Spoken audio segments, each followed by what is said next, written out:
look at the sixth statement that Jesus had from the cross, it's found in John chapter 19. When he had received the drink, Jesus said, "It is finished."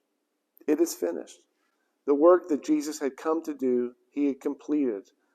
He came to preach the gospel, to show good news and to preach good news to people. He came to include people who felt excluded.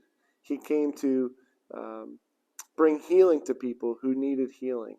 But ultimately why he came was to reconcile the whole world to him through his death on the cross. We had no hope, but because God intervened and Jesus willingly gave up his spirit, he was not a victim. He chose to die on the cross to reconcile us to God.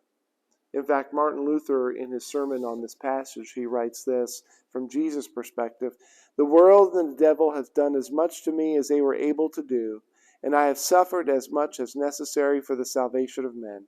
And no one need argue that something still remains to be fulfilled." In other words, we cannot save ourselves. Jesus fulfilled and did what only he could do. Salvation is a gift of God. Ephesians chapter 2 reminds us, "For it is by grace that we've been saved, through faith. And it is not by works, it is a gift of God, so that no one can boast."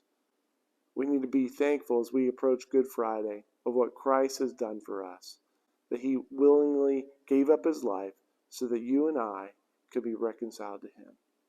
Martin Luther, in another sermon, he wrote this: "Even one little drop of his blood would be enough to save the entire world."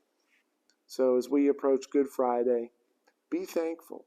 Be thankful for all that God has done for you, and most of all, be thankful for what he has done for us on the cross to reconcile us to God. Thanks be to God.